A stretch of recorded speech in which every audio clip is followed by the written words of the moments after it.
Bienvenue dans Smart Bourse, votre émission quotidienne sur Smart for Change pour rester à l'écoute des marchés. Chaque jour, vous nous suivez en direct à 17h à la télévision via vos box et vous nous retrouvez chaque soir dans la foulée en rattrapage, soit en replay vidéo sur bismart.fr, soit en podcast audio sur l'ensemble de vos plateformes d'écoute préférées. Au sommaire de cette édition ce soir, la macro à la une avec cette dernière marque d'inflation aux États-Unis pour le mois de mai et une inflation globale sur un an qui franchit le seuil de 4%, plus 4,2% pour les prix globaux aux États-Unis sur un an. Évidemment, c'est un rapport marqué par ce choc de prix généré par la crise d'Ormuz à travers l'augmentation des prix de l'énergie notamment. La question étant de savoir à quelle vitesse, à quel rythme, dans quelle mesure ce choc énergétique se transmet-il ou non au reste de l'économie, avec une partie services aux États-Unis qui reste toujours assez chaude, puisque les services corps, comme on les appelle, hors logement, sont en progression de 3,7% sur un an. Un rapport qui ne devrait pas amener de confort pour la Réserve fédérale américaine à l'occasion de sa prochaine réunion, la semaine prochaine, 16 et 17 juin. Première réunion, première FOMC qui sera présidée par le nouveau chair de la Réserve fédérale américaine, Kevin Warsh. Entre-temps, nous aurons eu bien sûr la hausse de taux de la Banque centrale européenne. Ce sera demain et nous en discuterons dès ce soir avec nos invités de Planète Marché dans un instant. Du côté des marchés, justement, on est dans une phase de regain de volatilité et de fébrilité depuis près d'une semaine maintenant, avec des valeurs tech liées à l'IA dans le segment des semi-conducteurs, notamment les grandes valeurs chaudes du moment qui refroidissent un petit peu, c'est le cas de le dire. On a vu encore hier sur la séance américaine pas mal de volatilité sur le Nasdaq, une volatilité qu'on a retrouvée également sur les marchés asiatiques ce matin avec une nouvelle séance de baisse assez appuyée pour le Kospi en Corée du Sud, avec Samsung et SK Hynix bien sûr sur ce marché-là. Et le Nasdaq, au moment où on se parle, est encore en baisse. Pauline Grattel vous apporte plus de détails sur la séance en cours dans un instant. Et puis dans le dernier quart d'heure de Smart Bourse, nous évoquerons les enjeux de croissance pour les entreprises du mid-market en France et en Europe. Comment accompagner la croissance rapide de certaines entreprises dans la tech, dans la santé. C'est un sujet pour le private equity, bien sûr, entre autres, et notamment pour le segment du growth buyout. Et nous en parlerons avec les équipes de Kinside Capital. Et l'un des partenaires sera avec nous en plateau, Stanislas de Tinguy, pour évoquer justement les caractéristiques de cet accompagnement de la croissance avec les capitaux privés du private equity, à retrouver donc à 17h45 dans Smart Bourse.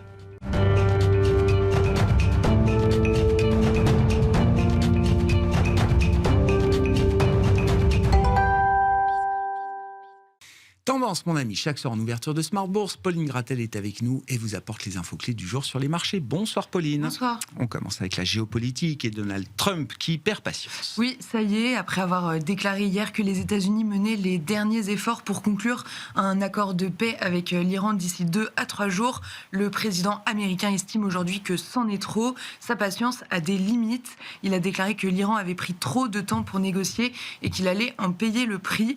La nuit dernière, d'ailleurs, l'armée américaine a frappé l'Iran, défense aérienne, poste de commandement et radar détruits en représailles de la destruction d'un hélicoptère américain. L'Iran qui va devoir payer le prix fort, donc à propos de prix, parlons des prix à la consommation aux États-Unis avec le dernier rapport sur l'inflation américaine qui vient de tomber pour le mois de mai. Oui, le verdict du CPI est sans appel, les prix s'emballent, l'inflation globale bondit à 4,2% sur un an en mai et de plus 0,5% sur un mois. C'est une nette accélération par rapport aux 3,8% du mois dernier et c'est surtout un sommet de 3 ans pour les États-Unis. Sans surprise, ce sont les prix de l'énergie et de l'essence qui tirent l'indice vers le haut.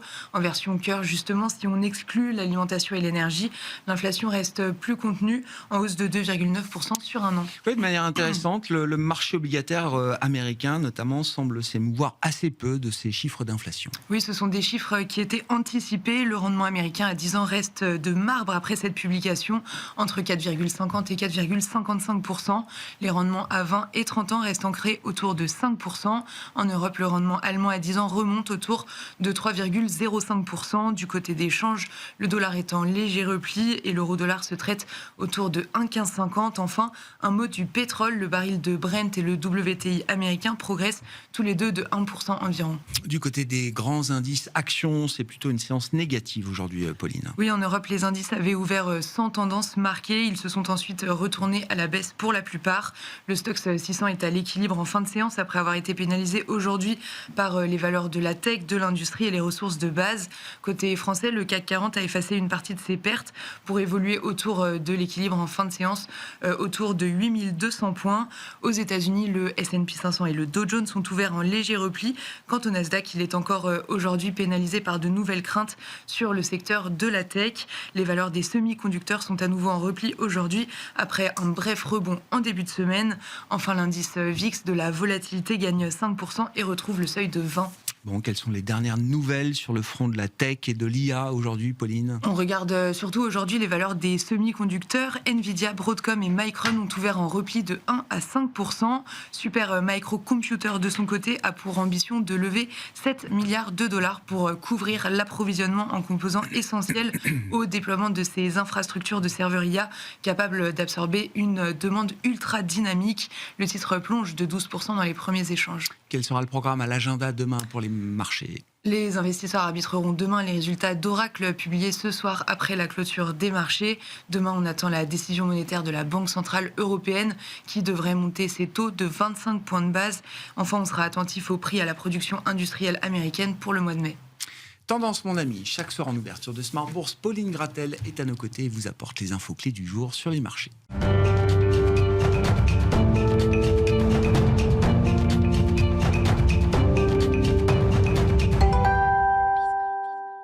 Trois invités avec nous chaque soir pour décrypter les mouvements de la planète marché. Sébastien Paris-Horvitz est à nos côtés, le directeur de la recherche de LBPM. Bonsoir Sébastien. Bonsoir. François Cabot nous accompagne, économiste zone euro chez AXA. Bonsoir François. Bonsoir Grégoire. Merci d'être là et merci à Florent Vabon d'être également à nos côtés. Bonsoir Florent. Bonsoir Grégoire. Vous êtes économiste chez Ecofi, trois économistes autour de la table. Parlons donc du chiffre économique du jour. Florent, si vous voulez bien commencer sur ce rapport mensuel sur l'inflation aux États-Unis. 4,2% en progression sur un an pour l'inflation globale. L'inflation cœur est en progression de 2,9% sur un an. Comment on analyse ce rapport avec cette question ? Quel est le degré de transmission ou non du choc de prix énergétique que les économies subissent depuis le blocage d'Ormuz au reste de l'économie américaine aujourd'hui ? Il est encore difficile de le dire, difficile d'essayer d'estimer véritablement cette transmission. Ce que l'on peut se dire néanmoins, avant que je passe sur l'inflation hors énergie et alimentation, c'est que s'agissant de l'inflation totale, on a quand même l'impression, on en parlait au tout début, que l'inflation énergétique, le pic de l'inflation énergétique a probablement été atteint sur ce mois-ci, ou est en passe d'être atteint peut-être sur le mois prochain, mais sur le mois-ci, on voit quand même qu'on est au pic. Toutes choses égales par ailleurs, évidemment, la situation géopolitique étant évolutive, je dirais, mouvante. On n'est pas à l'abri, effectivement, qu'on ait d'autres événements qui font que les prix du pétrole repartent à la hausse. Mais au regard de ce que l'on voit, même sur les prix de l'essence à la pompe aux États-Unis, on a l'impression qu'on a atteint le pic là-dessus. Après, sur l'inflation hors énergie-alimentation, il y a deux choses qui se mettent qu'il faut regarder. Il y a à la fois ce qui s'était passé le mois précédent avec l'immobilier, où c'était une correction d'une approximation, n'est peut-être pas le bon terme, un choix méthodologique opéré par le Bureau du travail lors du shutdown, qui donc avait cours jusqu'au mois d'avril, et on le savait tous, vous le savez, que ça allait remonter. Donc on n'avait pas été étonné la fois précédente. Donc aujourd'hui, c'est une sorte de rééquilibrage, de retour à la normale. C'est un tout petit peu plus en deçà que la moyenne habituelle. Donc c'est ce qui explique en partie cette relative surprise au mois le mois sur il me semble que c'est 0,2 au lieu de 0,3 en arrondi. Après, il faut toujours regarder l'inflation cœur sur un mois ressort légèrement en deçà des attentes moyennes du consensus. On a aussi les voitures d'occasion. Qui baissent, donc qui contribuent un peu négativement à ça et qui amènent un peu de surprise. Mais au global, je pense que la manière dont nous on lit les choses, c'est qu'on a quand même une inflation hors énergie, alimentation, hors immobilier et surtout dans les services, comme vous l'avez mentionné, qui continue de s'inscrire dans une tendance à la hausse.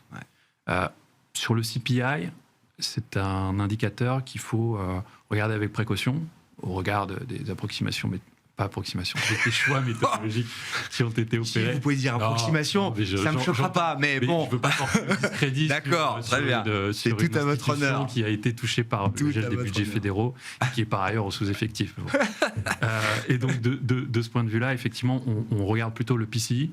Oui. On a toujours avec du retard, mais c'est un précurseur, ce CPI, de ce qu'on pourrait avoir sur le PCI. Et sur le PCI, la sentence est là aussi assez évidente. On a une augmentation de tout un tas d'indicateurs un peu alternatifs. Quand on regarde le market-based, quand on regarde les services, là aussi, hors énergie, alimentation, ça s'inscrit à la hausse. En fait, c'est une agglomération de plusieurs effets. Il y a à la fois les effets retardés, le reliquat des tarifs, des droits de douane. Vous avez aussi le fait qu'effectivement, dans les services, on a une persistance depuis plusieurs mois, voire plusieurs années. Donc vous avez ces phénomènes-là qui font monter les indicateurs. Et donc au global, quand on regarde ce qu'on appelle l'inflation sous-jacente, qu'on essaie d'estimer avec tous ces indicateurs-là, on les couple. Donc l'inflation sous-jacente, c'est censé être la tendance à moyen terme de l'inflation. C'est ce que regarde très précisément la Fed. Enfin, c'est pas sa cible, mais c'est comme ça qu'elle regarde les choses. Là, on a une accélération sur les quelques derniers mois qui est assez importante. Et donc le marché a raison d'imaginer, voire d'anticiper que cette situation, couplée avec un marché du travail, on peut en parler aussi, qui redonne des signes de dynamisme après le trou d'air de l'automne, de la fin d'année 2025, le marché anticipe qu'il y aura une réponse de politique monétaire de la part de la Fed. Ouais, je pense que c'est plutôt ça. C'est plutôt l'emploi qui a fini d'entériner l'idée que les baisses de taux s'étaient terminées. Parce que jusqu'à présent, il y avait un biais un peu dovish qui avait été conservé. On se souvient d'ailleurs que lors de la dernière réunion de politique monétaire, il y a eu des votes contre, non pas contre la décision en elle-même, exactement, mais plutôt sur les mots.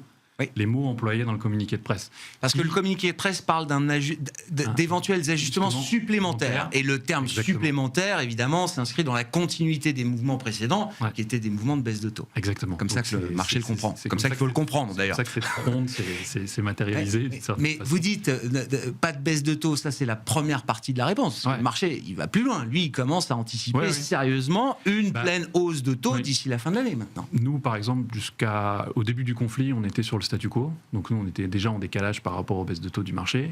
Avant le rapport de l'emploi, je tiens à préciser, on avait changé nos prévisions en se disant, dès le 3e trimestre de cette année, on aurait une augmentation des taux directeurs de la Fed. Donc là, ça vient un peu confirmer ça. Évidemment, un mois, c'est pas une tendance, mais on a quand même une tendance qui s'inscrit quand on regarde les chiffres sur 3 mois glissants, sur 6 mois glissants. Voilà, je serais curieux de savoir ce que... c'est très bien. Florent, on va passer la parole. Sébastien, oui, le marché est convaincu qu'il y aura une réponse de la Fed. Ce qui, effectivement, entache un petit peu la feuille de route de Kevin Warsh, qui n'arrivait pas avec l'idée qu'il allait peut-être devoir assumer un recalibrage de la politique monétaire américaine, en tout cas dans le sens d'une hausse de taux. Ça, c'est dans ce changement à la tête à un moment un peu critique. C'est vrai que ça va être compliqué, surtout que Kevin Warsh n'est pas un théoricien. Il se veut théoricien, mais c'est pas vraiment un théoricien. C'est pas quelqu'un qui a travaillé la matière. Et il a comme conviction que l'économie américaine peut avoir des taux plus faibles. D'abord, par un paramètre très simple que presque tous les économistes sont en désaccord, le fait qu'il y aurait des gains de productivité va faire que l'inflation va baisser. Alors, à très court terme, ça peut arriver. À moyen terme, a priori, le taux d'intérêt d'équilibre devrait être plus haut. En tous les cas, la plupart des modèles, souvent les gens qui ont des hypothèses comme ça, on leur demande c'est quoi votre modèle. Il n'y a pas de modèle où ça arrive, en tous les cas, à moyen terme. Donc, point important, Sébastien. Si on est dans un cycle de gains de productivité important, c'est quand même l'idée qu'on augmente le potentiel de croissance d'une économie comme l'économie américaine. Et une croissance potentielle plus élevée, c'est une croissance qui peut supporter des taux d'intérêt plus élevés c'est pas qu'elle est supportée. Non, mais que les choses soient bien claires pour tout le monde. Dans le modèle un peu trivial, c'est que ça équilibre l'épargne et l'investissement, et c'est ça qui va faire que le taux d'intérêt va être plus élevé. Très clair. Mais c'était presque une boutade. Je lis très simplement la façon dont il arrive à la tête de la Fed avec un deuxième chapeau celui-là beaucoup plus lourd à porter que celui du chef qu'il a élu pour qu'il soit, ou qu'il a nommé plutôt, pour qu'il soit à la tête de la Fed. Et ça serait difficile, c'était déjà difficile pour Powell, même s'il a résisté, à la pression du président des États-Unis. On sait bien qu'il n'est pas sympathique, en tous les cas, quand il se met à avoir un bouc émissaire. Et ça va compliquer. Alors ça peut faire, pour beaucoup, dire, bon, bah non, mais ça, c'est pas important, hein, c'est du bruit. Non, ça crée du bruit dans la façon dont la Fed mène sa politique, et ça crée du bruit sur un facteur très important que même Warsh insiste, c'est l'indépendance. Et donc, si le marché se met à douter de cette indépendance, ça peut créer un problème, surtout s'il agit dans ce sens. Maintenant, agir, c'est très difficile parce qu'il y a un comité de politique monétaire, c'est pas lui qui décide, et c'est jamais arrivé. C'est jamais arrivé que le président vote contre les autres. Autant certains membres peuvent voter contre le président ou contre la décision commune, disons, majoritaire. Mais mettre un président en minorité... je pense que ça n'est jamais arrivé, et je pense qu'il est assez intelligent pour que ça n'arrive pas. Il n'empêche que ça sera un des débats. Mais ça va créer du bruit. Mais je pense que l'essentiel pour les économistes, pour l'ensemble de la place, c'est essayer d'analyser qu'est-ce qui se passe dans l'économie américaine. Et une des raisons de ces pressions inflationnistes, d'abord, c'est une sorte de bruit qui persiste d'une période inflationniste qui a été provoquée par des erreurs de politique monétaire, mais beaucoup ont fait cette erreur de penser que l'inflation allait descendre toute seule, etc. Donc, on a eu un choc inflationniste élevé, et quand il a été très élevé, malgré la rapidité avec laquelle s'ajuste l'économie américaine, il reste parfois quelque chose, on appelle ça l'hystérèse, c'est-à-dire une sorte de bruit qui nous accompagne, et les États-Unis, ce bruit a persisté. Et c'est pour ça que je pense qu'il y avait une sorte de consensus. Les Américains étaient plus agressifs, comme quoi l'inflation allait tomber comme une pierre. N'empêche que ce qu'on voyait, même avant le choc qu'on vient d'avoir, qu'il y avait... Ça commençait déjà à tourner dans le mauvais sens. En tous les cas, bien sûr. Et pourquoi ? Parce que l'économie américaine résistait. Et cette résistance, on le voit, le taux de chômage reste dans ce que... La plupart des gens disent c'est l'équilibre, on est proche de l'équilibre ou pas loin. Et donc il y a des pressions qui persistent. Et le comportement des agents est celui, quand on demande aux gens c'est quoi votre prévision d'inflation, c'est pas bon à utiliser dans les modèles parce que ça marche pas super bien. Il n'empêche que les gens vous disent que l'inflation à moyen terme va continuer à progresser de façon élevée. Donc je crois que la Fed doit faire quelque chose. Je pense que le premier geste sera pas de monter les taux tout de suite. Pas la semaine prochaine. Pas la semaine prochaine. Et donc, Warsh doit accompagner ce mouvement. Et c'est pour ça qu'on est un peu dans l'incertitude, parce qu'on ne sait pas comment il va communiquer et quel type d'effet ça aura sur le marché. En même temps, vu les dissidences qu'il y a eu au cours du précédent FOMC, ça facilite presque d'une certaine manière l'entrée de Kevin Warsh en jeu. Puisque 3 dissidents qui veulent abandonner le biais accommodant, comment va-t-il pouvoir résister à ça après les chiffres d'emploi, après l'inflation ? Il va quand même devoir se rendre à l'évidence, et il en informera la Maison-Blanche de cette manière. Elle est là, la pression. Il y aura des baisses de taux, mais là, ce serait une erreur de délivrer des baisses de taux aujourd'hui. Est-ce que vous voulez que je fasse une erreur, cher président ? Non. Non, parce que pour Trump, c'est pas une erreur. Il l'a dit il y a peu de jours que lui, il pensait que les taux devraient être à 1. Non, mais c'est la subtilité du moment. C'est la subtilité du moment. C'est-à-dire que ce que vous dites, c'est très rationnel. C'est ce qui devrait se passer. Et Warsh, qui avait donc tout le monde lui prête cette idée que c'était un hawk. Le problème, c'est qu'il voulait monter les taux quand il ne fallait pas. Et donc, il disait que le danger de l'inflation. Donc, je ne sais pas quel modèle, justement, il a en tête. Il n'empêche, Grégoire, qu'on a cette période avec Trump, on vit des surprises après surprises. Ce qu'il a dit pour contenter peut-être Trump, on va voir dans la réalité, est-ce que cette évidence, comme vous dites, cette évidence fait qu'il va dire, non, là, il faut se calmer, on va enlever même toute allusion à quelque chose qui irait vers une accommodation rapide, c'est possible. En tous les cas, le moment est très particulier pour ce monsieur et pour nous tous, parce que c'est important. Et un dernier point pour passer la parole, c'est il n'empêche que sur le marché, on voit que les taux restent élevés, même s'ils n'ont pas bougé. Les taux réels remontent.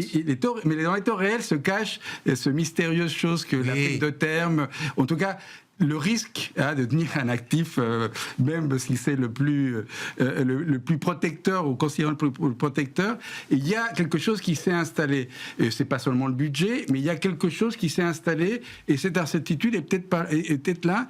Et malheureusement, on peut vivre surtout avec des taux plus élevés et ça a une incidence sur l'ensemble des marchés parce que c'est un benchmark pour pricer, comme on dit, les marchés. Bon, je crois que derrière Trump, c'est Scott Bessent. Je crois qu'ils veulent voir les taux longs baisser. Enfin, ils aimeraient bien avoir des taux longs plus bas.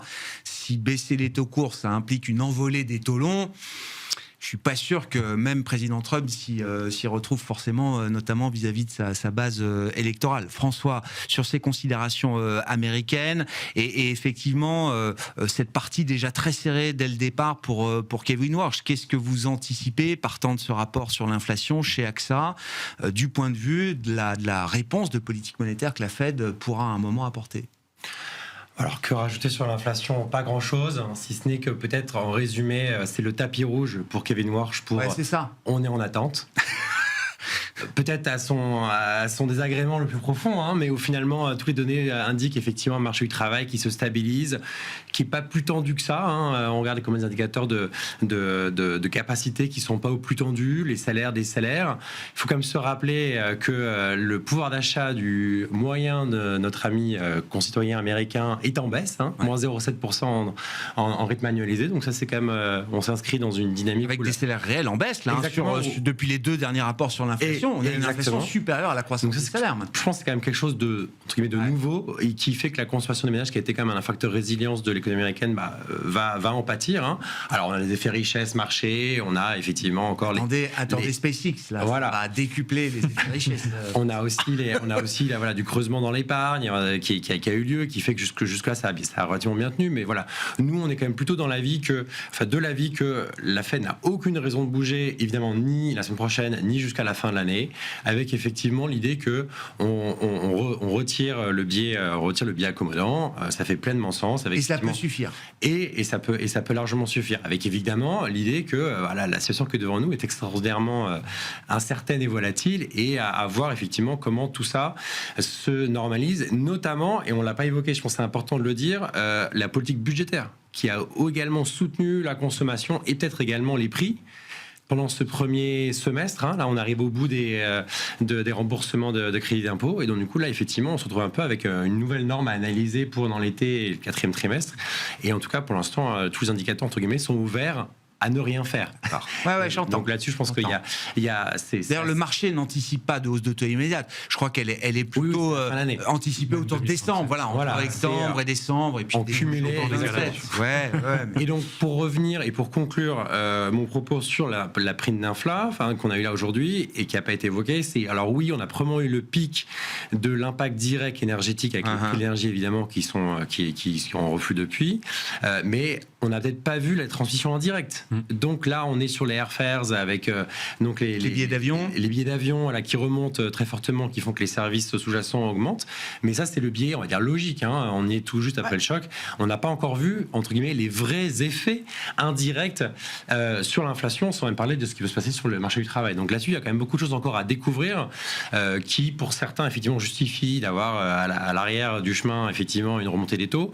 Pour nous, on est encore trop loin parce que, effectivement, la dynamique de consommation va s'essouffler, qui va en fait revenir en compenser ces effets à la hausse, et donc du coup qui nécessite effectivement un stand-by de la Fed jusqu'à la fin de l'année. Sur le sujet de la résilience d'une économie comme l'économie américaine aujourd'hui, c'est quoi les points de force et les points de vulnérabilité? J'entends que la croissance est désormais tirée par un cycle de capex, notamment lié à l'IA, bien sûr, et que la consommation tient encore grâce notamment à des effets richesse importants. Effets richesse, c'est la hausse des marchés actions. C'est ce qui compte le plus, en tout cas, dans les effets richesse américains aujourd'hui. Est-ce que ça rend cette économie ou cette dynamique économique d'autant plus vulnérable à une correction de marché liée au thème de l'IA? C'est pas notre sujet direct, mais ça peut devenir un sujet pour les économistes si jamais se matérialisait une correction boursière un peu sévère. Ah oui, absolument. Et ce d'autant plus que le plus longtemps ce conflit continue, le plus longtemps l'Asie et donc la Corée, pour ne pas la nommer, grande productrice de semi-conducteurs, fortement exportatrice vers les États-Unis, peut venir enrayer et casser cette dynamique-là, parce qu'effectivement, c'est un cercle pour l'instant très vertueux, mais qui est mis à mal. Et pour l'instant, on se rend compte que, voilà, bon an, mal an, les prix de l'énergie et pétrole y compris ne reflètent pas exactement les tensions qui sont sur le prix du détroit d'Ormuz, parce qu'on se rend compte qu'il y a des comportements un peu nouveaux qui se font en Chine, en Europe, qui font que voilà, les prix de l'énergie sont pas exactement, reflètent pas la tension qui existe. Maintenant, évidemment, plus longtemps ceci arrive, plus l'impact industriel sur les semi-conducteurs va avoir lieu, et puis également aussi les effets non linéaires qui tout d'un coup peuvent faire, qui existent toujours, qui existent. On a beaucoup parlé au début du conflit, et qui sont naturellement de plus en plus probables le plus longtemps que ce conflit continue. Donc là-dessus, il faut rester quand même très prudent, et c'est la raison pour laquelle justement nous, dans notre équilibre de risque, on considère plutôt que la Fed devra maintenir ses taux à 3,75 à fin d'année, puis même à la fin 27, pas besoin de bouger. Oui, donc une pause longue encore qui s'installe pour la Fed. Alors, je dis pas qu'on parle plus d'Ormuz, mais c'est vrai qu'on a beaucoup parlé, discuté de ces risques non linéaires, de ces risques de disruption sur les marchés physiques d'approvisionnement de pétrole et de produits dérivés du pétrole. C'est vrai que le pétrole, les cours se sont un peu détendus ces dernières semaines. On a l'impression à nouveau que le marché, que les économies, que les agents économiques ont toujours cette capacité à s'adapter à une nouvelle réalité qui dure, alors qui changera encore de profil, j'imagine, dans les prochains mois. Il y aura sans doute une résolution à un moment ou à un autre, mais évidemment, on est déjà en dehors complètement du scénario sur lequel on se fondait aux premières semaines du conflit. Et pourtant, ça tient. Il y a deux éléments d'explication. Bon, il y en a sans doute plusieurs, mais deux principaux, on va dire. Effectivement, il y a une forme d'adaptation. Je lisais un article du Financial Times tout à l'heure qui disait qu'effectivement, un raffineur polonais avait réussi à diversifier ses zones d'approvisionnement, etc. Donc il y a un effet. Mais en fait, c'était un peu pareil, si vous vous souvenez bien, pendant au moment. Alors le Covid d'une part, mais plus récemment encore, on avait eu des attaques en mer Rouge des Houthis. Oui, bien sûr. Et effectivement, on avait eu un narratif qui commençait à s'installer sur une nouvelle vague d'inflation, etc. Et on s'était rendu compte qu'effectivement, les armateurs, notamment, étaient capables de s'ajuster, de rerouter, bien sûr.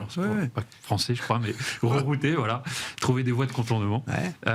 Donc il y a ce point-là. Il y a un autre point, c'est qu'il y a quand même une aide. C'est un peu l'éléphant dans la pièce, c'est les réserves stratégiques qui est quand même en train de diminuer et qui soutiennent le marché. Et alors en fait, il y en avait trois des éléments. Jamais 203. Il y a aussi le stock de la Chine.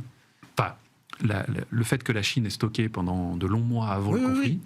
Que désormais elle importe moins d'hydrocarbures et donc forcément ça fait moins d'acheteurs. Ça pèse moins sur le marché. Et ça pèse moins. Mais tous ces amortisseurs, ils sont temporaires, par nature. A priori. Et donc c'est effectivement ce qui vient d'être dit et c'est quelque chose qu'on ne maîtrise pas, il faut être tout à fait honnête. Et le plus longtemps cette crise dure, le plus longtemps on peut s'attendre à ce qu'il y ait des effets décalés dans le temps. J'aimerais juste bien sûr, revenir sur deux points. Il y a le taux neutre qui a été évoqué et il y a aussi le fait qu'il faut essayer de découvrir il reste encore beaucoup de choses à découvrir. En fait, je pense qu'il y a aussi une question en filigrane, et même pour Kevin Warsh, en fait, c'est l'idée que est-ce que la politique monétaire, alors peut-être qu'on ne sera pas d'accord là-dessus, mais est-ce que la politique monétaire aujourd'hui américaine est encore restrictive ?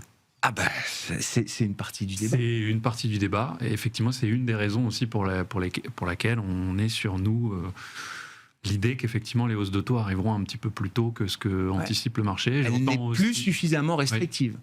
Elle est neutre pour vous aujourd'hui. Il y a des zones d'incertitude, celle qui a été évoquée. Pour Powell, elle était dans c'est le haut de la fourchette du taux neutre. C'est comme ça que Powell avait présenté les choses. A priori, sachant que c'est un une fourchette qui peut être. Non, mais c'est une variable économique qu'on essaie d'estimer par tous les moyens et il faut être très humble sur la question. Les écarts, les bornes d'estimation sont très larges. Donc effectivement, on peut quand même se poser la question avec cette réaccélération du marché de l'emploi, cette inflation avec un effet d'inertie qui même en plus est en train de réaccélérer.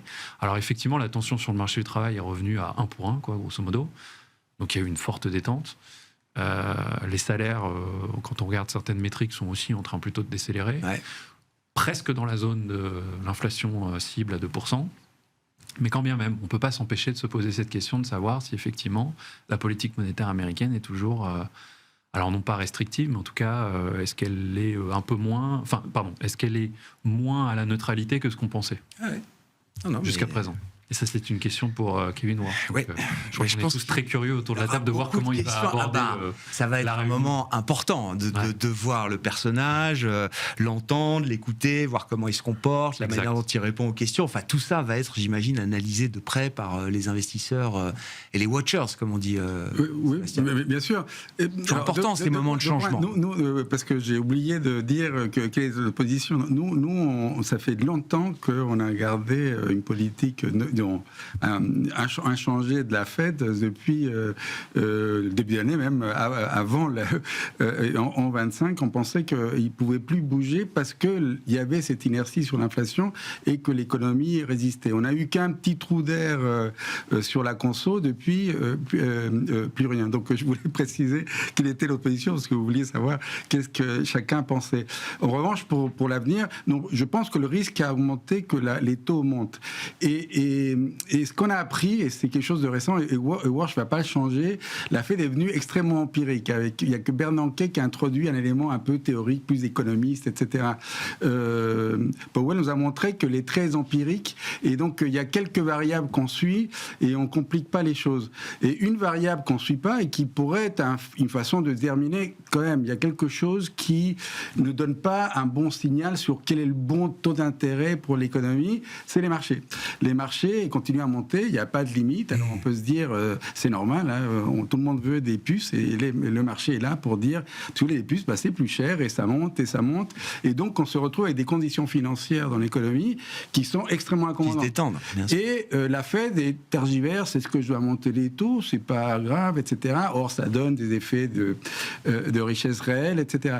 Mais sur la conso américaine, on se disait non, là ça devrait faire mal. Ça aurait dû déjà faire mal et ça n'a pas fait mal. C'est vrai qu'il y a eu un coussin qui était ces crédits d'impôt qui ont été versés, c'était les fameux crédits d'impôt sur les tips, là, les pourboires. Les pourboires, et c'était 13 ou 14 milliards qui ont été distribués et ça a aidé la consommation. Il n'empêche qu'il y a une résistance. Alors, il y a ceux comme Piketty, d'autres disent c'est les inégalités. Là, vous voyez, c'est une démonstration. Ceux qui tiennent l'économie américaine, c'est les riches et les pauvres, ils souffrent, mais l'économie résiste. Je pense que c'est très difficile que même s'ils sont très riches, qu'ils soutiennent toute l'économie américaine.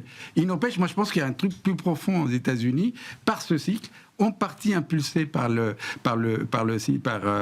subventions, parce que les subventions pour vous, Grégoire, vous voulez acheter ou vous construire un data center et vous avez 35% de crédit d'impôt, c'est colossal. Je postule tout de suite.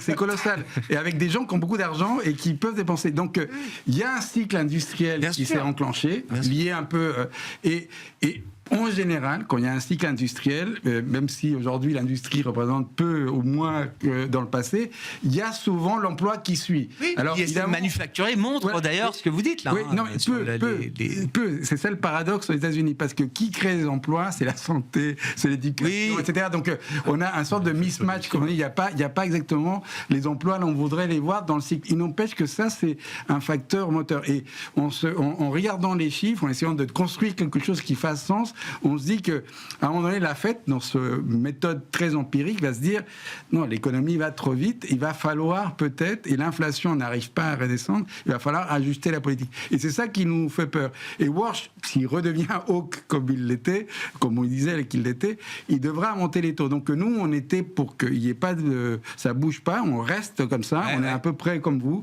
à cette idée que quand même, c'est assez... On était très haut, on est revenu à quelque chose qui est proche de là où il faudrait atterrir. Il n'empêche, si on trop d'équilibre peut-être, mais il n'empêche que peut-être il va falloir être un peu plus méchant. Le risque est à la hausse. Le risque est devenu à la hausse clairement. Et nous, on pense que la consommation devrait faiblir au troisième trimestre. Si ce n'est pas le cas, c'est bien que ce cycle industriel, etc., est porteur de quelque chose qui tient l'économie et qu'il faudra qu'un méchant arrive, ça sera la banque centrale qui dira c'est trop. D'un mot, oui, effectivement, l'ISM manufacturier est sorti, je crois, de la zone de contraction. C'est ce qu'on a. Les nouvelles commandes. Et même en termes d'emploi, il y a quand même une génération d'emplois liée au manufacturier. Ah oui, construction, manufacturier. Quand on regarde les créations d'emplois par les NFP sur 3 mois glissants, on a une décomposition qui peut se faire entre effectivement beaucoup de gouvernementaux, beaucoup de secteurs publics, beaucoup d'éducation, de santé. Et loisirs, hospitalité, la Coupe du Monde arrive. Hein. Ouais, alors On l'a vu sur le dernier chiffre. je pense que c'est une hypothèse. Ah oui. Non, vraiment, c'est une hypothèse qui demande à être vérifiée parce que quand on regarde vraiment dans le détail sur accommodation services, enfin tout ce qui est même restauration, etc. La restauration, typiquement les bars, qui peuvent être concernés impliqués par la Coupe du Monde. Ça fait 3-4 mois que c'est en tendance haussière. D'accord. En termes de C'est pas création juste d'emplois. sur le dernier. Exactement. Juste Donc en fait, sur c'est le maintenant passé récent. D'accord. plus équilibré qu'auparavant, de plus en plus équilibré qu'auparavant. La diffusion des créations d'emplois à l'ensemble des secteurs est en train de Il y progresser. a de plus en plus de secteurs qui créent des emplois aujourd'hui. Exactement. Voilà. Bon, venons-en à la Banque Centrale Européenne qui sera l'événement demain avant l'introduction en bourse de SpaceX vendredi, sans lien aucun, quoique on peut toujours discuter de l'IA et de la taille des marchés de capitaux américains comparés aux nôtres en Europe. Non, ce qui va les occuper, c'est comment expliquer cette hausse de taux assurantiel à un public large. C'est toujours l'enjeu de communication pour la Banque Centrale Européenne, François. Comment ça peut se passer en termes de communication demain ? Je pense qu'effectivement, la grosse question pour moi, c'est plutôt qu'est-ce qui se passe après juin que juin. Je pense que la juin, ça a été largement télégraphé, au sens où la croissance tient relativement bien. Au T1 en tout cas, si on exclut nos amis irlandais. Je le redis parce que je ne sais pas si tout le monde l'a en tête, mais c'est un schéma assez classique, beaucoup de volatilité avec la croissance irlandaise. Je crois que 30% est lié au secteur, ce qu'ils appellent les multinationales. Voilà. Donc c'est les impôts payés par les sièges des sur la croissance de la on zone a plus 0,2 pour la zone euro hors Irlande. Exactement, hors Irlande. Donc ça tient plutôt bien. Alors ça, les indicateurs de conjoncture en avril-mai sont détériorés, mais en même temps, c'est pas si mal du tout. En tout cas, mieux que ce qu'on avait il y a encore quelques semaines hors ces révisions-là.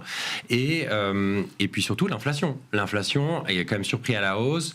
Alors je suis pas tout à fait certain que la surprise à la hausse sur l'inflation sous-jacente de mai sur les services notamment indique beaucoup de choses. Je pense que c'est plutôt à à attendre en tout cas d'avoir des éclaircissements là-dessus. Mais en tout cas, ce qui est clair, c'est que le prix de l'énergie a augmenté, qu'on va avoir des effets indirects qui vont se matérialiser et que d'après nous, ils vont avoir une trajectoire d'inflation totale plus élevée qui va les toucher, voire aller au-dessus des 3% en moyenne cette année, et surtout une inflation sous-jacente qui va être en phase d'accélération. Et donc là, nous, c'est exactement le mouvement qu'on a fait entre nos prévisions de mars-avril à avril-mai, avec ce choc qui se décale et qui prend du temps. On se rend compte qu'effectivement, ça va mettre du temps, ça va s'ancrer dans l'économie. Rentrer dans le système. Exactement. Alors pas dans la mesure où on va avoir une crainte d'une boucle prix-salaire, du tout, mais par contre, ça nécessite effectivement un ancrage de crédibilité et donc du coup de réactivité.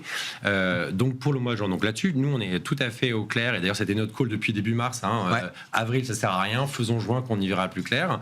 Et par contre, pour après juin, effectivement, je pense qu'il y a 2 messages clés qui vont être donnés. C'est on n'y voit quand même pas très clair. Et là, je pense qu'il y a 2 arguments clés. C'est évidemment, le conflit reste avec nous et avec les questions de non-linéarité et ce qui peut arriver. Et 2, effectivement, la question de quels sont les comportements et l'adaptabilité des comportements qui sont. Est-ce qu'on... Alors pour schématiser, est-ce qu'on peut être dans un scénario un peu à la Covid, où on se retrouve avec des consommations réelles de prix, à la pompe, qui diminuent très fortement en Europe, pas qu'en France, mais dans toute l'Europe. Vous regardez les ventes de détail, on est donné là-dessus, on a quasiment moins 3% sur le mois d'avril. Donc, et est-ce qu'au contraire, ça pourrait alimenter une autre consommation, une consommation de services, une consommation d'autres biens? Donc ça va être une question qui reste largement posée, qui pourra alimenter une forme de résilience de cette économie qui continue. Mais en tout cas, point d'interrogation là-dessus. Donc, on attente. Donc et ça va se refléter dans la communication demain. On reste data dependent, on reste meeting by meeting, etc. Par contre, on a peut-être envie d'aller faire juste plus qu'une hausse de taux au-delà de juin. Pourquoi ? Parce qu'effectivement, dans ces révisions de baseline qui vont être faites, de leur scénario macroéconomique, c'est effectivement une inflation sous-jacente qui va être en accélération, qui devrait tourner autour de 7,8 en accélération par rapport à 4,5 cette année. Et donc, du coup, quelque chose qui s'ancre un peu plus. Et puis, le dernier élément, et je m'arrêterai là-dessus, c'est comment est-ce qu'ils communiquent en termes de scénario. En mars, ils avaient des scénarios qui étaient uniquement biaisés à la hausse, avec un scénario baseline sévère et adverse et sévère qui n'était que de plus en plus horrible pour l'inflation. Est-ce que là, on reste sur cette dynamique-là, ou est-ce qu'on peut avoir quelque chose de plus mettre un scénario d'amélioration? Et voilà, avec un entre guillemets des dommages sur l'économie et du coup sur le PIB qui pourraient indiquer que oui, on peut monter les taux un peu plus loin, mais on peut aussi les baisser après. Et ce qui est intéressant, c'est que pour l'instant, le marché ne price absolument pas ça. Vous avez quasiment, un peu pas tout à fait 3 hausses, 2 hausses et un peu plus jusqu'à avril, le printemps prochain. Et ça ne redescend pas. Et ça, c'est quand même très étonnant. Ah oui. Donc là-dessus, je pense que ça va être intéressant de suivre sur le data dependence, évidemment, mais effectivement, comment est-ce qu'ils argumentent sur ces scénarios sur lesquels on les attend beaucoup, effectivement. Si la BCE monte 2 fois ses taux cette année, est-ce qu'elle sera capable de les rebaisser effectivement derrière si la situation le permet, si la situation se normalise, ou est-ce qu'il y a une forme d'asymétrie toujours du point de vue de cette fonction de réaction de la Banque Centrale Européenne ? Ça me paraît un peu délicat de les rebaisser par la suite. Parce que, alors ça a été mentionné, on a du mal à savoir si la hausse du mois de mai est liée ou pas à une transmission plus large du choc énergétique, parce que l'inflation dans les services en glissement annuel est passée de 3% à 3,5%. Il semblerait quand même on s'attendait à des effets de base indirects, pas du tout liés à la crise énergétique. On n'a pas le détail complet, donc on ne sait pas vraiment. Donc ça peut être un point qu'éventuellement ils pourraient éclaircir, mais je ne pense pas, mais ils vont le citer quand même. Pourquoi est-ce que, à mon sens, ça va être difficile de les baisser par la suite ? C'est que, d'une part, il y a on parlait du taux neutre pour les États-Unis tout à l'heure, on pourrait éventuellement le citer pour la zone euro, c'est que dans leurs estimations, le taux de 2%, on est, on va dire, au milieu. Ouais. Je schématise, mais on est au milieu de la bande de fluctuation d'estimation du taux neutre. Qui est entre 1,5 et 2,5%. Voilà. Donc s'ils montent d'un cran, ils vont le faire en juin. Ils se sont effectivement un peu avancés. Un peu trop, ou peut-être, je ne sais pas. En tout cas, ils se sont avancés, ils vont le faire. Moi, j'ai du mal encore à envisager une seconde hausse de taux, pour être tout à fait franc. Mais on restera dans cette bande d'estimation du taux neutre. Donc, c'est pas un changement de réglage, c'est pas un changement de régime. L'inflation dans les services, on a quand même du mal à la voir s'effondrer. D'autant plus si effectivement on a quand même une transmission de ce choc énergétique vers les services, vers de manière plus large. L'inflation dans les biens industriels ou non énergétiques a aussi un peu augmenté. Probablement là, c'est un peu plus le reflet de ce choc énergétique, de l'accroissement des tensions logistiques, etc. Étant donné qu'ils sont prudents, s'ils ne voient pas d'effet très marquant sur l'inflation avec des taux à 2,25 ou à 2,50, si on est dans un scénario de 2 hausses de taux, ils s'arrêtent. Oui. Ils pourront les baisser à un moment donné, okay. mais sans doute pas immédiatement. Ils seront dans une dynamique, d'autant plus si en plus le choc, si la guerre en Iran se termine, on a un accord. Mais vous dites, si on reste dans cette borne large de fluctuation autour du taux neutre, ça veut dire qu'il n'y a pas de... Le prix économique à payer sera marginal de cette ou de ces hausses de taux. Je serais pas aussi je serais pas aussi optimiste. Il y a un prix économique à payer. Je pense quand même qu'on est on était en phase de réaccélération de l'activité. C'était le début d'année. Avant la guerre, nous on pensait qu'il y aurait des hausses de taux un peu plus tôt d'ailleurs, mais pour des bonnes raisons, si je puis dire, parce que la demande s'accroît, des pressions inflationnistes, etc. En fait, les conditions initiales sont quand même très importantes. Les conditions initiales à partir desquelles le choc énergétique s'applique, la guerre en Iran. On n'est pas sur un marché de l'emploi qui était extrêmement tendu, on est sur des indicateurs dans les enquêtes auprès des entreprises qui, sur l'emploi, sont plutôt en train de se dégrader, et beaucoup plus rapidement qu'en 2022, avec des prix de vente finaux anticipés qui, sur le mois de mai, il faut être très prudent, ont légèrement diminué. Prix de vente finaux anticipés par les entreprises, tous secteurs confondus, y compris dans les services. Donc c'est un peu délicat même pour la Banque Centrale Européenne, juin, et voilà, voir septembre s'il devait y en avoir une deuxième. J'ai du mal. On suivra la communication demain. C'est quoi le prix à payer là, de cette ou de ces hausses de taux de la Banque Centrale Européenne ? Est-ce que ça peut ramener le sujet d'une récession en zone euro ? Ou est-ce qu'on n'en est pas là du tout Bon, en tous les cas, on n'est pas là. Non, on n'est pas là du tout pour l'instant. Il n'empêche que l'économie européenne, c'est celle dans le monde presque qui souffre le plus. Non, il y a quelques économies asiatiques et même en Amérique latine, parce que les politiques n'ont pas été adaptées pour essayer oublié d'aider. De fait, nous, on aide un peu. Mais c'est vrai, les conditions initiales sont essentielles. Bon, mais tout d'abord, Madame Lagarde, Une minute, Sébastien. Madame Lagarde est une politique. Elle va faire de la politique. Elle va pas faire de l'économie. Et elle sait que c'est important de donner un message de modération. Elle le fait depuis le début. Elle n'a jamais voulu s'engager complètement sur même la hausse de juin. Mais elle va le faire. Elle va la délivrer. Et je pense qu'elle va dire... on est toujours data dependent et on va faire ce qu'il faut pour maintenir l'inflation ancrée. Et cette hausse, elle est très psychologique pour les marchés et pour tous les acteurs. Nous on est prêt à faire quelque chose. De fait, on le fait. On va ancrer les anticipations d'inflation. En Europe, elles n'ont pas bougé, pas beaucoup bougé. Donc ça reste bien ancré. Donc c'est une assurance. Et maintenant sur la dynamique européenne, le choc, il est assez brutal. De fait, c'est pour ça qu'on commence à voir ça coûte en emploi. Pour l'instant, on était en plein emploi. Jamais le taux de chômage était si faible. Et donc, je pense que faire plus à ce stade me paraît un risque. Bon, de toute façon, ils vont déjà faire ce qu'ils ont à faire demain. Ce sera le sujet. Et puis, effectivement, on verra d'ici septembre. Mais comme pour la Réserve fédérale américaine, beaucoup de paramètres peuvent encore évoluer d'ici le mois de septembre. Merci beaucoup d'avoir été avec nous ce soir. Sébastien Paris-Horvitz, LBPM, François Cabot, AXA et Florent Vabon, Ecofi.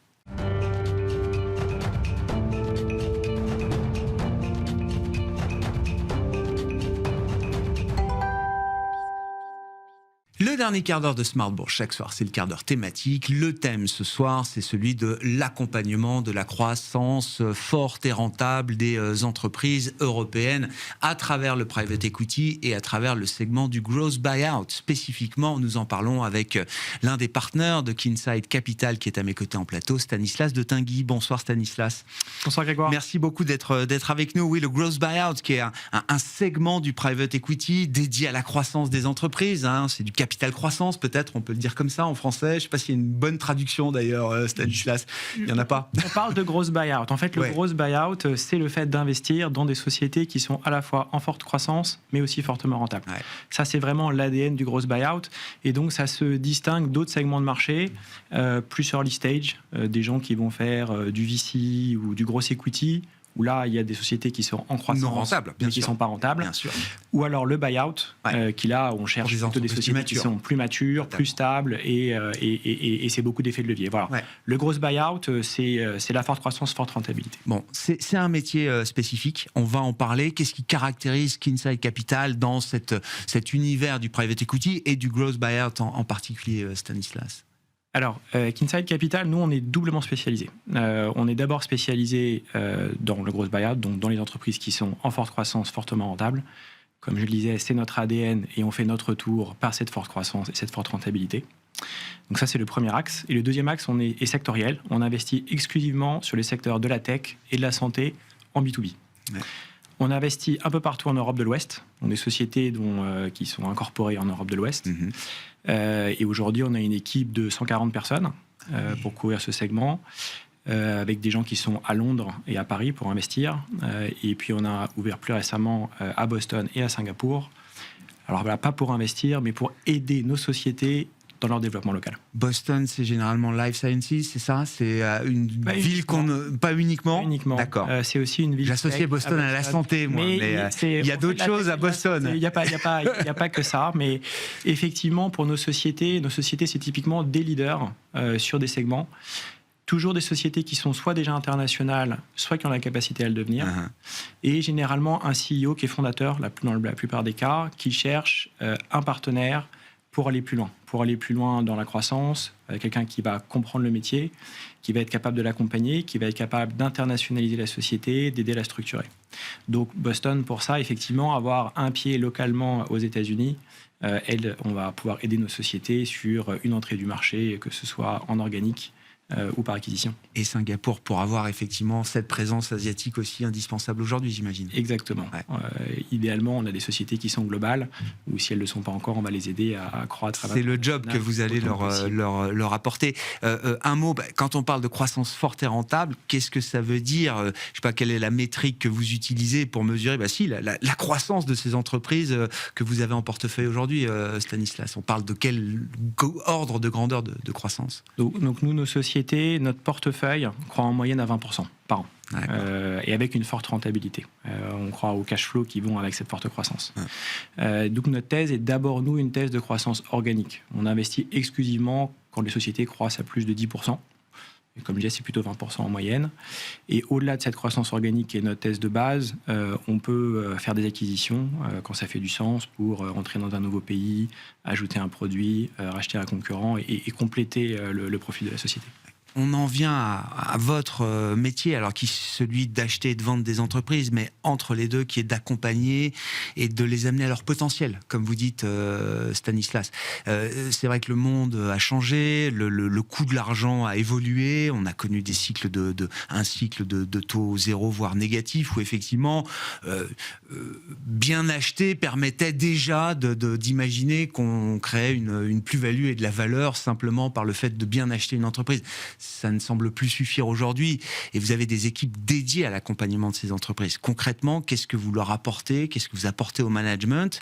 Et quelles sont les briques d'expertise que vous leur fournissez là?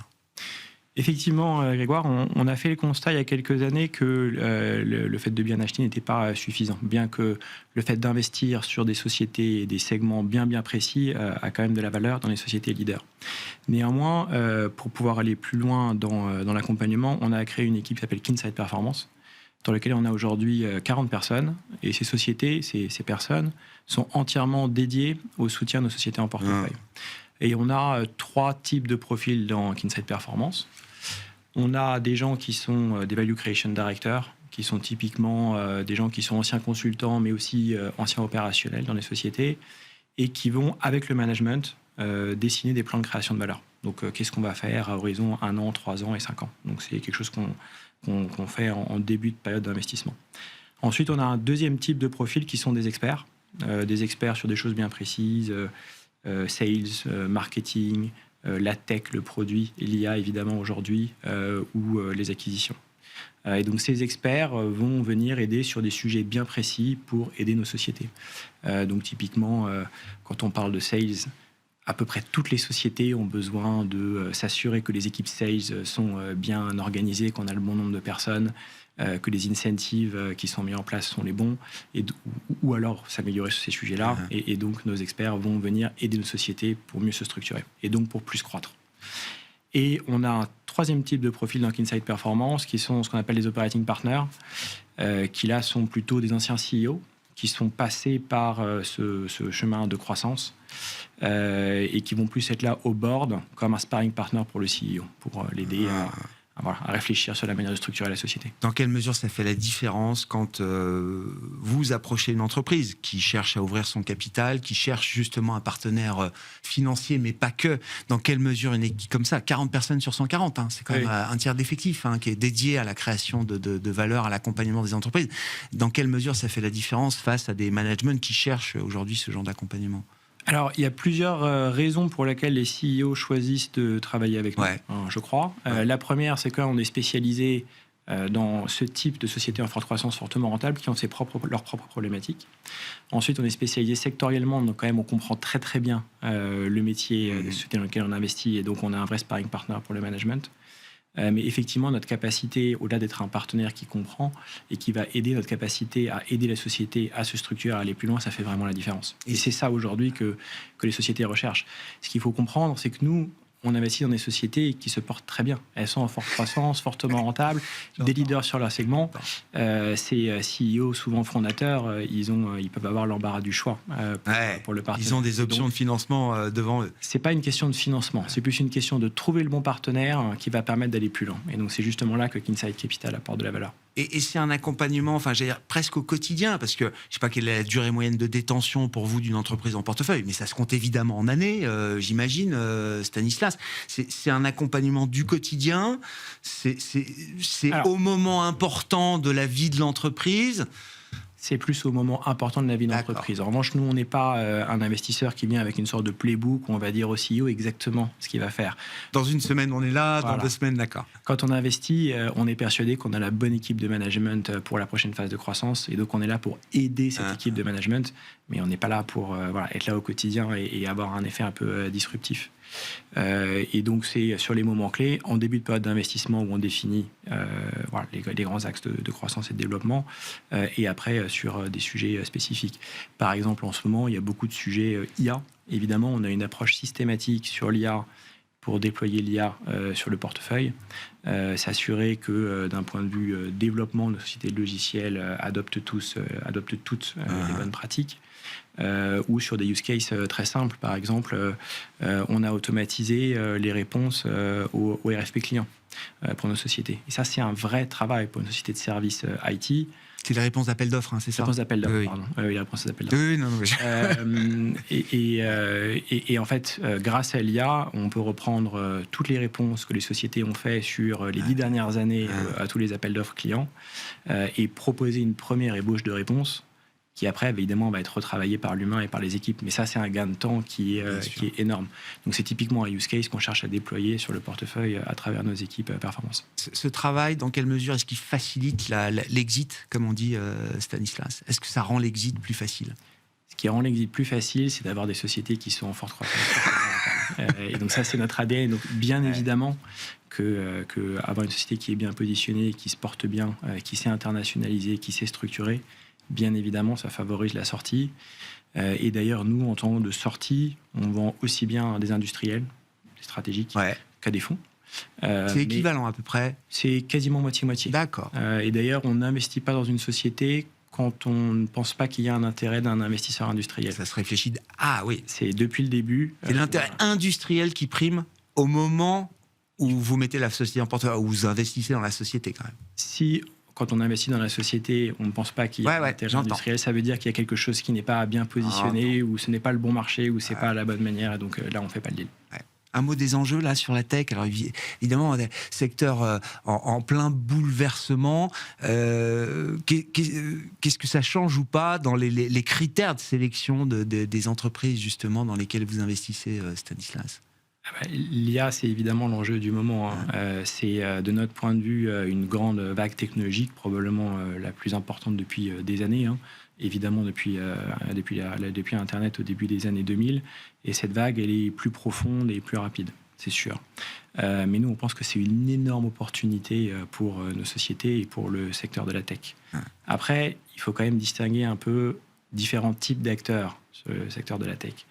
Si on regarde le logiciel, on va avoir des sociétés, typiquement un logiciel vertical, qui est spécialisé sur une industrie, qui a une grande connaissance des besoins des clients sur cette industrie, ou des sociétés qui ont des données propriétaires. Donc ça, typiquement, c'est des choses qui ne peuvent pas être répliquées par l'IA. Là, il y a des barrières. Il y a des barrières à l'entrée qui sont fortes.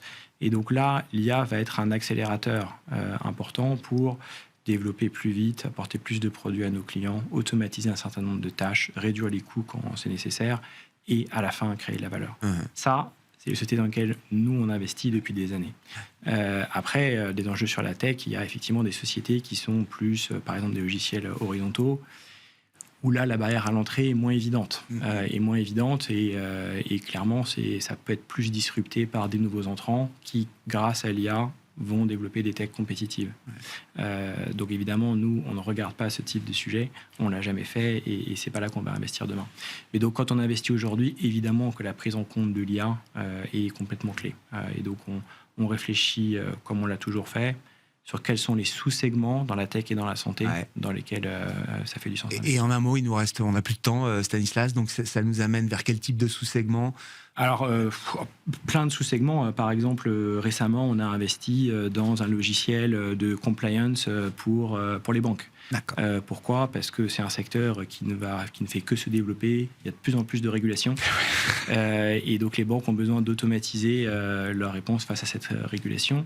Et donc, on a investi dans une société allemande qui s'appelle Actico, qui justement leverage l'IA pour répondre sur des sujets de blanchiment d'argent, KYC, et de décision de crédit. Donc c'est typiquement un secteur qui est intéressant et qui va bénéficier de l'IA. Merci beaucoup Stanislas. Merci d'être venu nous parler de cette logique de growth buyout. C'est la spécialité, c'est le métier de Kinsight Capital, accompagner la croissance forte et rentable des entreprises de la tech et de la santé. Stanislas de Tinguy était l'invité de ce dernier quart d'heure de Smart Bourse ce soir sur Be Smart for Change.